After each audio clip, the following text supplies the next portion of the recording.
وسوق جيره خريه انشاء بارا نو دمن السلام څنګه حدیث کې راځي محمد رسول الله فرمایي صلی الله علیه وسلم دې حدیث تاسو ګورئ څومره مزیدار او خطرناک حدیث دی وکل امتی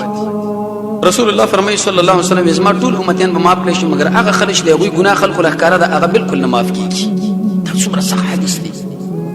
یعنی یو سړی په دې ګناه کې واقع دی چې سړی ورته ګوري هغه ښکاره ګناه ده دا ګیره خریلم دغه شی مسله ده ان رسول الله فرمایي چې هر سړی په معاف شي خو دې سړی معاف کېدل ګران دي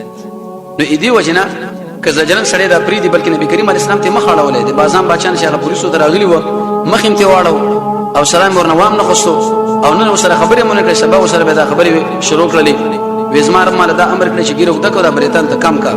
مگر کله دعوت باندې ته ورسې سلام به ته اچو مخ موږ د صورت ذکر کې ځکه چې ډایرکټ سړي سره خبره شروع کې سنچاله وګ نه دی سلام کلام خي جوړې کم څه نه به خبره شروع کیږي د دې وجه علماء په دې باندې کتابونه لیکلي دي د ګيري په د خیره مبارک د کمول مبارک دا مفتی شفیع صاحب رساله لیکلي د داړي کا شریح حیثیت اردو کې چې کوم سړی همیشه خري کې دي چې دا سړی په بل عقیده باندې غي دنیا لاله شي ځکه یو پیغمبر یو صحابي یو امام چې دا خریلو کوم کړي نه دا کمول د يهودو کار دی د اخرت چې د مجوسونو پر خودري په کار ګناه د الله لپاره پر د محمد رسول الله واجب خبره کړي دا ومن ترک شيئا ان چا چې د الله لپاره پر خود الله به خور عوض دل ورکی ته بل الله په دین باندې غیرت وکړي به ګوره حدیث کې درجه د قوم د هلاکت فیصله وکړه به بدی کې بزرګ او شیخ صاحب دی ویواله په همدا ورواړه ودا ولې وزمار دین مخالفت کې د تندیم شرط گونجي شوی نو